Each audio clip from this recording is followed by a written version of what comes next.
Hey everybody, and welcome to my second episode of. Do you call these things episodes? Yeah, I guess so. Second video of Webisodes. Webisodes, yeah. My second webisode of RevieW&A. This is the show, if you haven't listened to it before, where we review movies in a very unconventional way, where we each ask each other 5 questions and then wrap it up at the end with our overall review. So today we're going to be reviewing Three Billboards outside of Ebbing, Missouri, and I'll be doing that today with Nuala Maunder. Say hello to the people, Nuala. Hello, everybody. Would you like to tell them a little bit about yourself?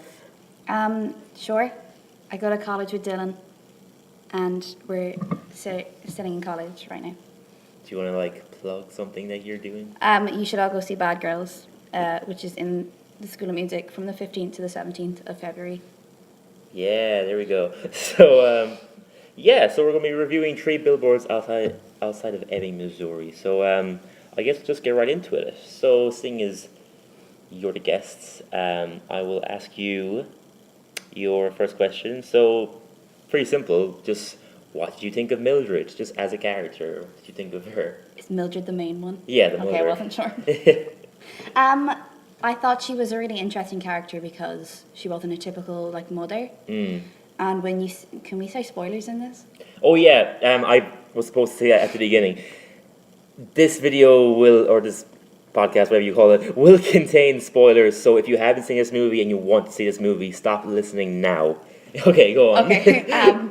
In the scene, the flashback with her daughter, where she says her daughter's like, "Oh, I hope I get raped," and her mother says, "Yeah, me too." Oh, it's heartbreaking. That was such a good scene, and you see that she's not a typical mother, but everything she does for the justice of her daughter is phenomenal. I mean, Yeah. she keeps going for so long to have her daughter brought to justice, and I think that made you struggle with whether you liked her or not, because while she was vicious and did some questionable things throughout the movie, definitely. Her whole motive was for her daughter, and that made me admire her. Yeah, and yeah. almost justify the bad stuff that she did. All the bad things she was doing, I was sort of well, she has a reason. She's not just being an asshole. Yeah, I totally for agree. the sake. I think she was a really redeemable character, but she wasn't your typical female leader. She wasn't Wonder Woman. She wasn't she had definitely a lot of bad qualities to her, and even she doesn't necessarily become a good person after her daughter, was raped and killed. There's still a lot of bad stuff about her. Yeah. I mean, she's not nice to her son at all. You think that she would No. kind of cherish him because it's her only son that's still alive, but she's not very nice to him either. No. But I don't know, she just had a strong quality to her that was so admirable, and also yes, she does do so much. Just to bring justice and to take that person who did kill her, brought her to jail. And what happens over the course of the film, we find out so much more about what a good person Mildred is. As I said, we're talking about spoilers here, so I'm going to jump ahead to the end and say that gives you a clear idea of the kind of person she is. That she knows that this person isn't the person who raped her daughter, but she knows that he raped somebody else, so she wants to take him down. I think that just shows the honourable person she is, and I think Frances McDormand will definitely get nomination anyway. The nominations are actually out today, coincidentally, but I don't know what they are yet. But I think she'll definitely get an Oscar nomination, surely. I think as well her backstory, well not backstory, but her being abused by her husband makes you feel for her yeah, as definitely. well, because the fact that she is so closed off because she obviously didn't want to anger her husband again makes you sympathise with her greatly. Yeah, exactly. And her husband was such an asshole. Oh, he was a She dick, could have broken yeah. him like a twig. But obviously that's the emotional strain, or when somebody abuses you, you're not thinking. No, exactly. It's good character development. Very good character development. Yeah, oh my god, so amazing. We'll talk more about that as we go on, but you want to ask me my first question? My questions are so stupid. That's okay. What is the importance of the billboards being outside Ebbing, Missouri? Well, in my opinion, the importance of the billboards being outside is if she had made the billboards go into her house, people wouldn't have seen them, So I think you need to have those messages outside so people would pass through. No, not outside her house though. But they could have been in the actual town. Oh, right. I was what kind of question is this? I guess that's where she lives. Last general area where she saw her daughter.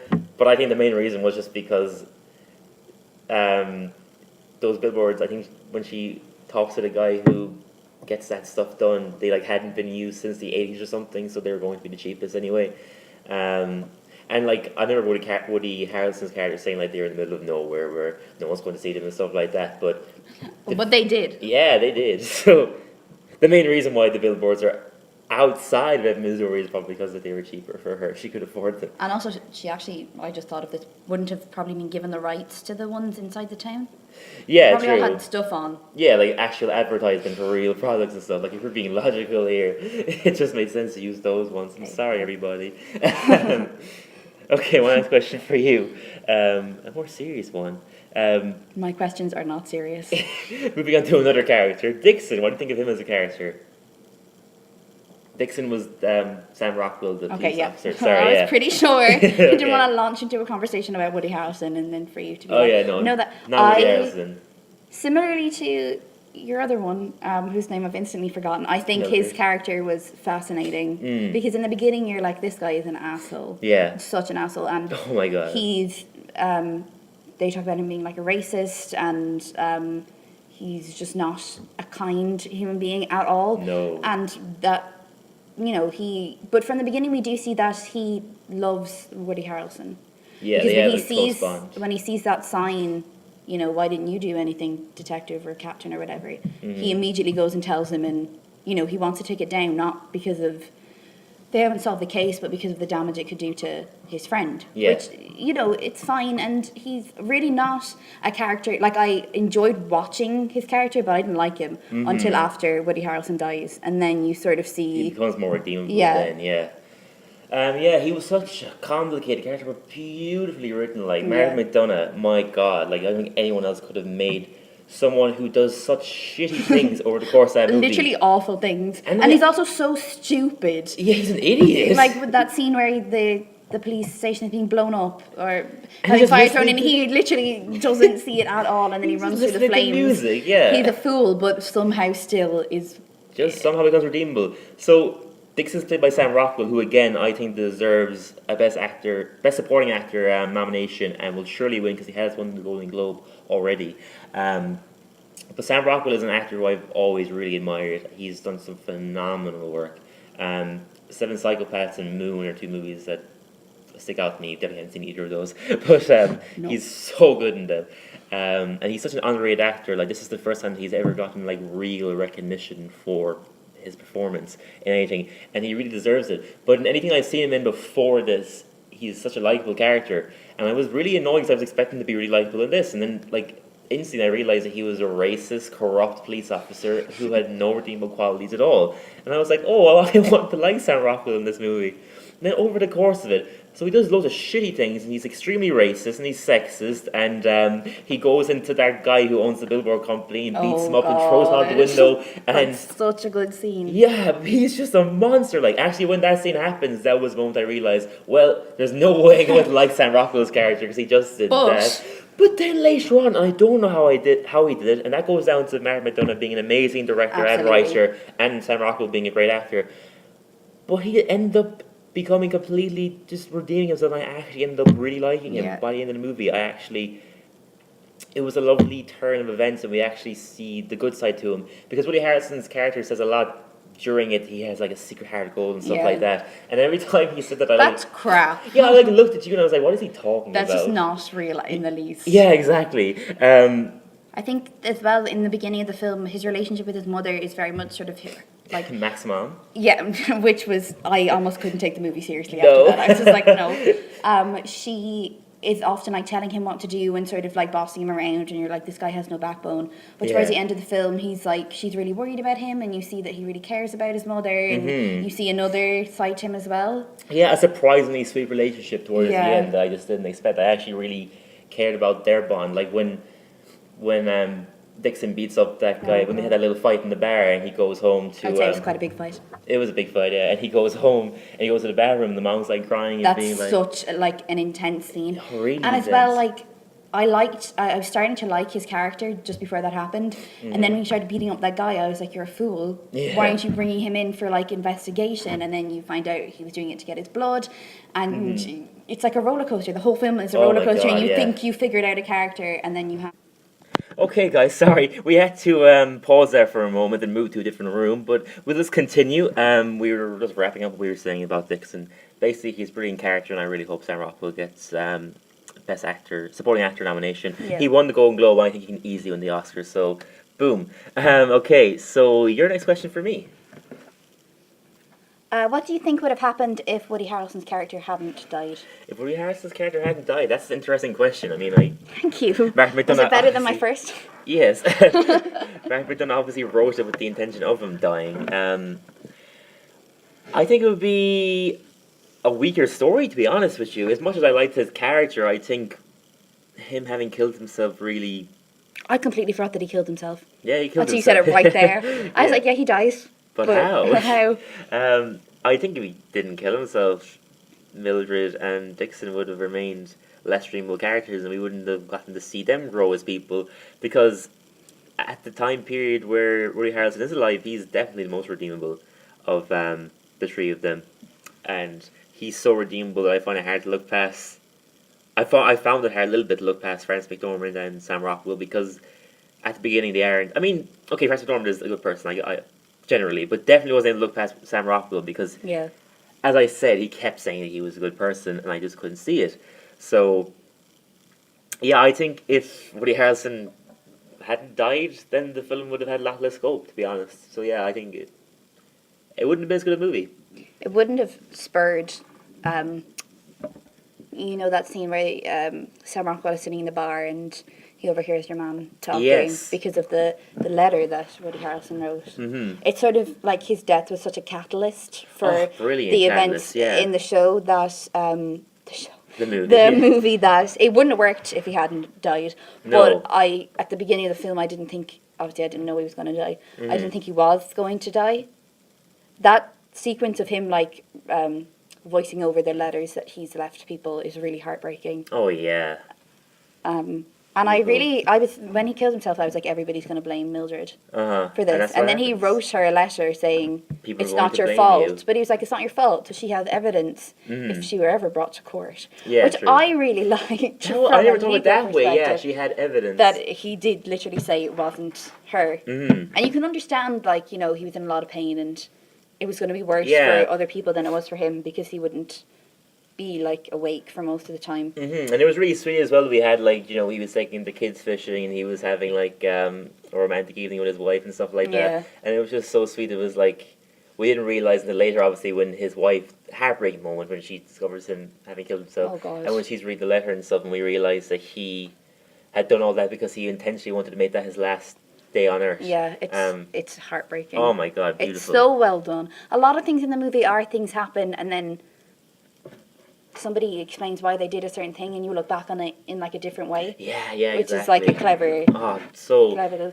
Even I meant to mention before we had to pause and move to a different room about, you were saying it was really intense, and I agree it's intense, but it's not intense in like a thriller kind of way. No. It's like really subtly intense, like a really It's like a nice... slow build. It's like it's not crazy action or Yes, anything. yeah. You just somehow end up getting like if somebody explained the plot of the film to me, I wouldn't expect the film to be the way it was because it has definitely, such yeah. potential for like a more kind of Thriller. yeah, but kind it's of film, just yeah. so chill almost in comparison to those films. But it hooks you so much. Like there was probably about 5 minutes in that entire film that I found myself like wandering, like my mind wandering. Yeah. Whereas in most films, it's a large Oh yeah, a lot percentage of more. the film. My brain's like, oh, what's going on over here, or this chair's uncomfortable. Yeah, Whereas exactly. with this one, I was so engrossed in what was Immersed going on, into it. and that's rare for me. Yeah, I mean, even I actually assumed that in reading the plot summary, watching trailers, or whatever, I assumed that later on in the film,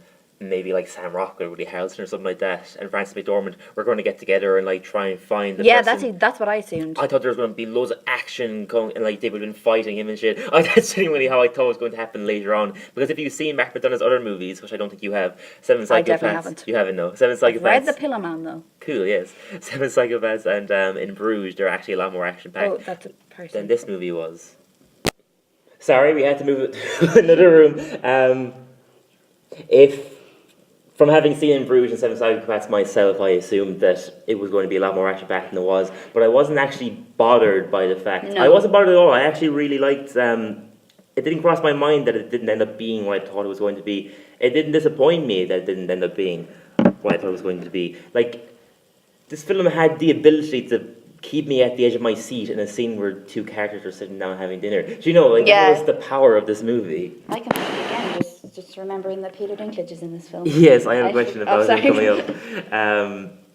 My next question for you is, we already kind of discussed it anyway, but I just said Woody Harrelson, question mark. What do you think of Woody Harrelson in this movie? But you already kind of said it, but. Yeah, well, Woody Harrelson was the only, well, aside from Peter Dinklage, only actor in this film that I had seen in a few things. Yeah. He is in True Detective, which is, Fantastic, similar enough, yeah. character. Similar character, type, yeah. Of character. Well, he's a cop. Maybe more redeemable than this than he would have been in True Detective, well, definitely, but yeah. But I was really surprised, actually, because his character, like when you see, because before you meet him, you see all the billboards. So I assumed he would be an awful human being. This woman was raped and killed. Why hasn't That's he done probably anything what about it? Well, I assume that. intentionally what they wanted us to think, yeah. You meet him and he's a really, like, I think, and it's true for all the characters in the movie, they're real people. Because he's a cop, but he's like, he swears quite a lot and he's a little bit violent. I think his soft spot for Sam Rockwell's character at the beginning, like you've said already, was really confusing. Yes. At the but beginning. I think Woody Harrelson's character is just the chill one, in between the two characters that you're not sure about. I would view him as the heart and soul of this movie. Oh yeah, definitely. Yeah, definitely, because like you said, he's the first character we meet who we instantly like, I think. Yeah, definitely. And then he becomes the heart and soul as the film progresses. When Mildred and Dixon do grow as characters, we also have his little dialogue every now and again with the letters, which, as we already said, was really nice, and really kind of added to the plot greatly. So yeah, he always surprises me as an actor. I always does something I never thought he could do, because I don't know, Woody Harrelson strikes me as someone who's limited, and he always surprises me with what he can actually do as an actor. He's actually really good. It's just because I would have grown up seeing him in comedy films like White Men Can't Jump and a few episodes of Cheers and stuff like that. It always surprises me to see him in movies like this and in True Detective and stuff, and realizing that he's a fantastic actor. So talented. He really is. His character is quite sweet. With his family, when you see scenes with him and his daughters and with his wife, he obviously loves them very much, and that's a good, nice relationship that we get to see. And unfortunately, he kills himself. But it's unusual almost in a film like that there's positive relationships. Yeah, because I was going to say Sam Rockwell and his mother have a kind of a complex relationship, and the other lady, Mildred, and her son have an interesting relationship, but they, Woody Harrelson's family are a pretty normal, nuclear family. Yeah, they're really chill and normal, and it's when there's a scene of the children are going fishing on a blanket. It's almost like a different film because it's so outside of what we sweet, and you're sort of wondering why. Now I'm it was sweet because it's about to not be. But at the time I was this is a nice strange break in the middle of the film that's completely different. So what's your next question for me then? Did the ending annoy you? No, not at all actually. I really liked the ending. The end of that question then. I know. We're going to discuss it obviously. But that's another thing, that ending wasn't what I expected it to be, but it still didn't bother me. So what happens at the end, and hopefully you're only listening to this review because you have seen it. Or because you love the sound of our voices. That can also be a thing. What happens at the end is Mildred and Dixon get together and they're going off to find the guy who they know, who didn't end up being the rapist of her daughter, but definitely has raped somebody else. So the two of them go off together and they're going to take this person down, and they're contemplating whether they will kill him or not, and they're not sure. And they kind of look at each other and they're well, let's find out. And the last probably 2 minutes, it's a while, is just them driving. Yeah.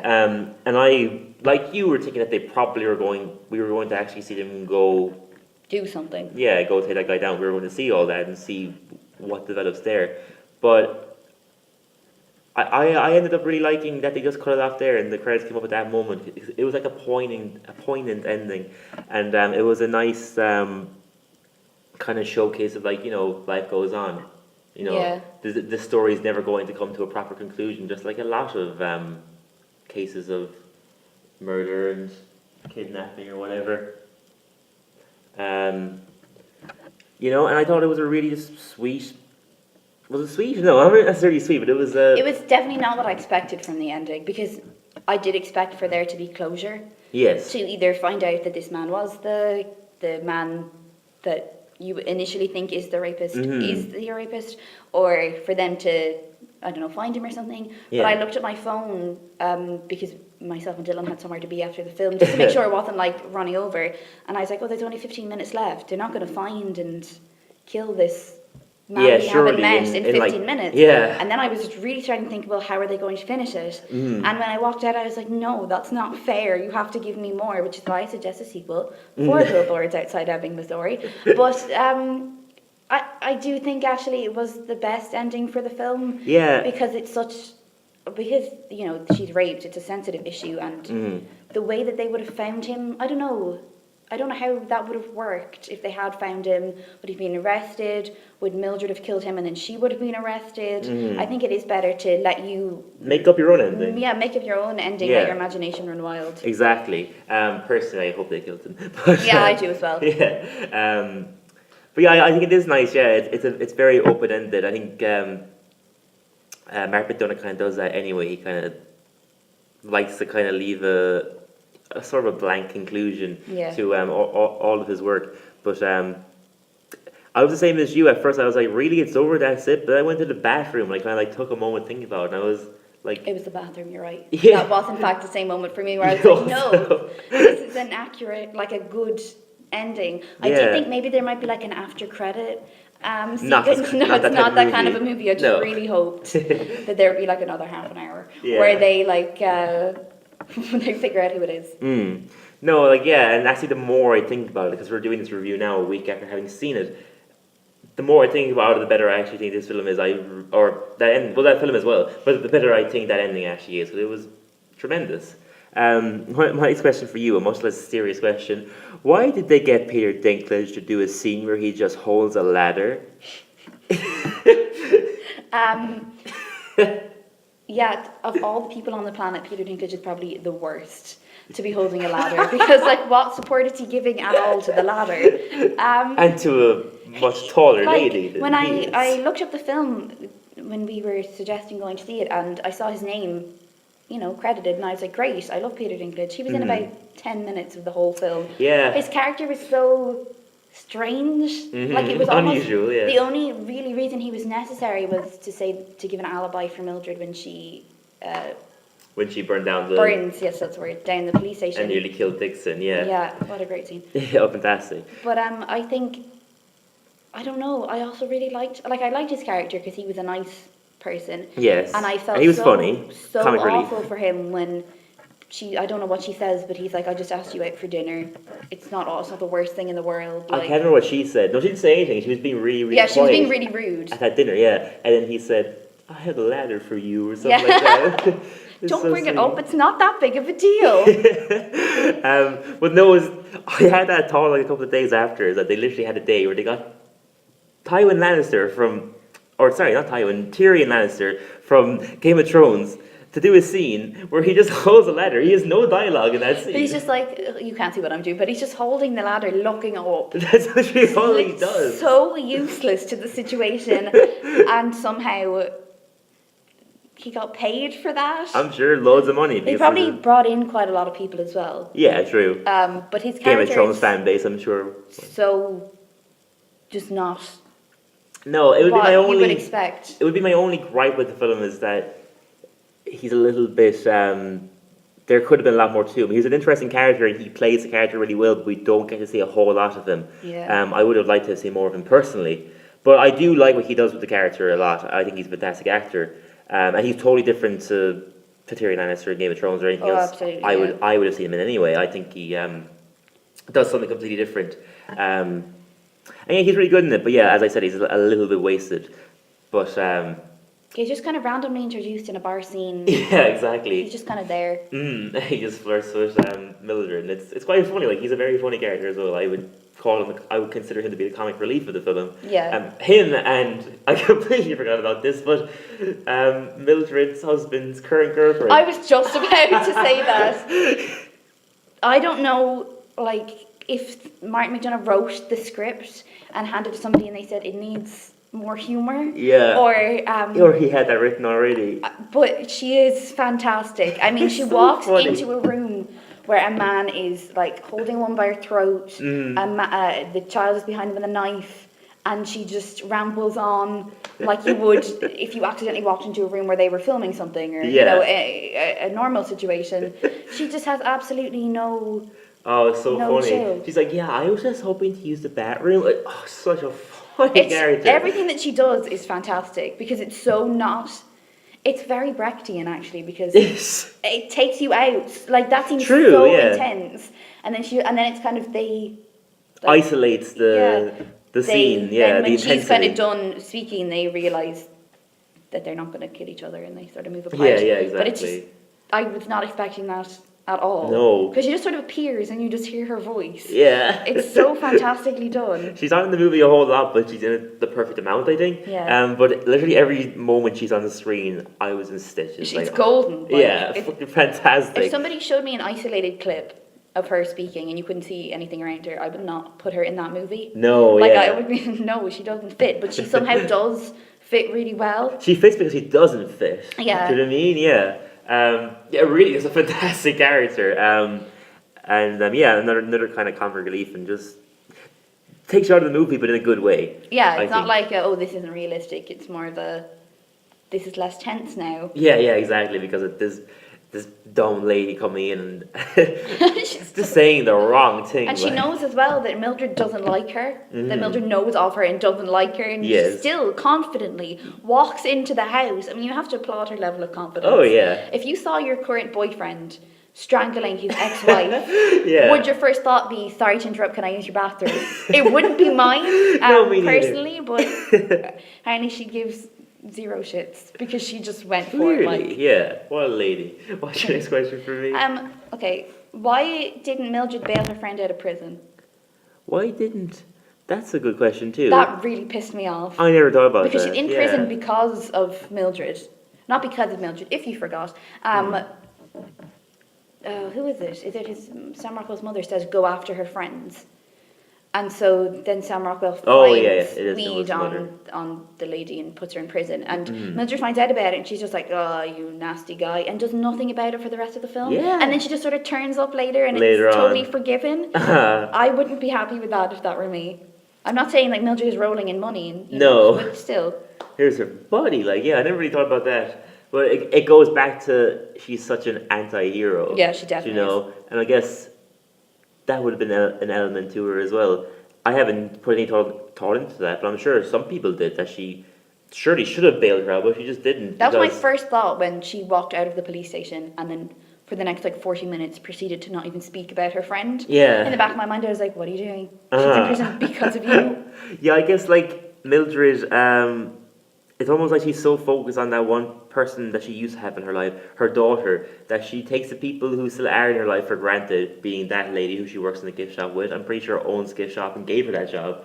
And I want to say her name son, is Denise. I really can't remember. I honestly don't know. No. We're going to call her Denise to give her a name. It's Denise, okay. Just to give her a name, because Denise that lady that works in the shop with her is not a great character credit to have. Okay, this has nothing to do with this at all, but it just came back into my head. You know the scene where the guy who you think is the rapist, but he isn't the rapist, comes into the gift shop and threatens Mildred? Yeah. That scene doesn't make any sense, because he says that she's like, did you rape my daughter? And he says no, and then he says he's a friend of Woody Harrelson's.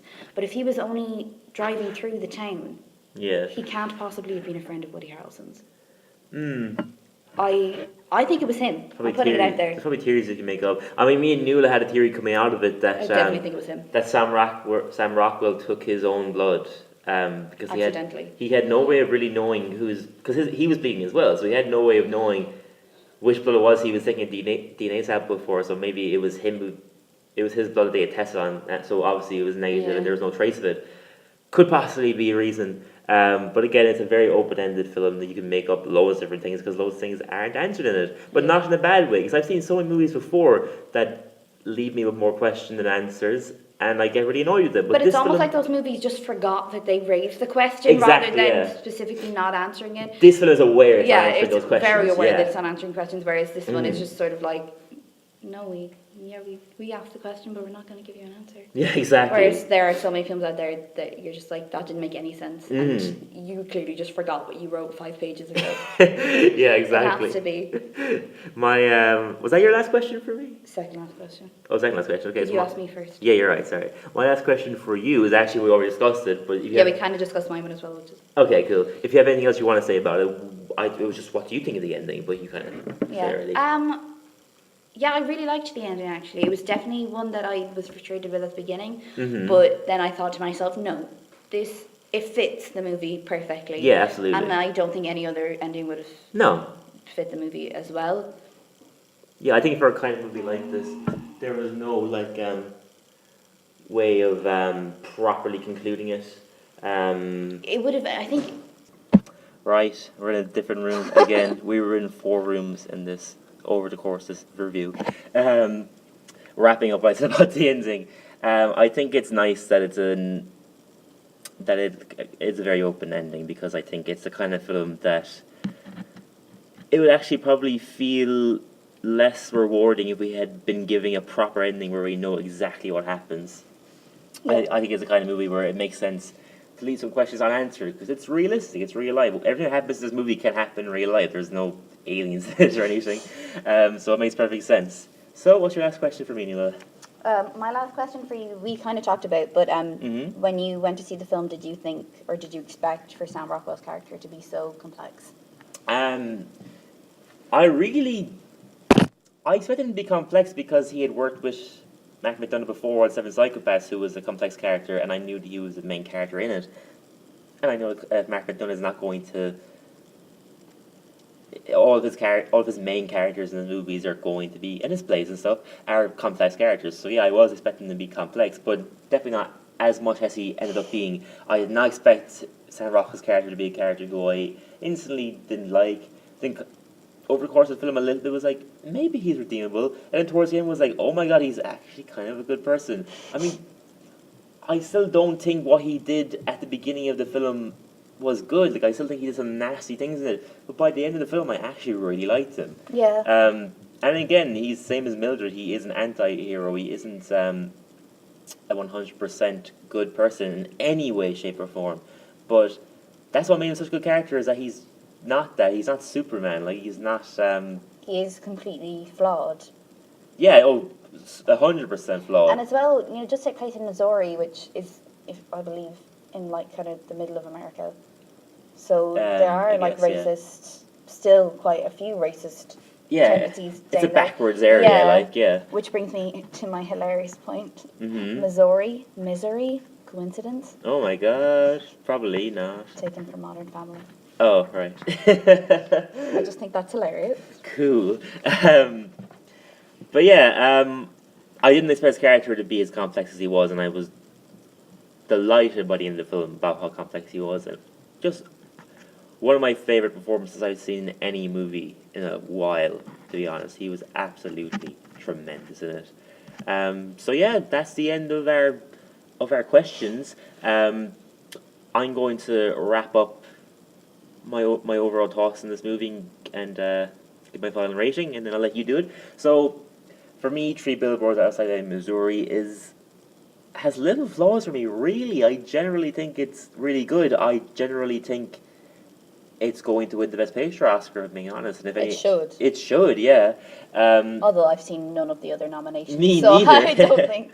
But it's just it's unconventional, and it's not a typical Best Picture winner. It's not Moonlight. It's not 12 Years a Slave. But it's special. It's well written. It's beautifully acted. The cinematography is amazing. There's so much good in it.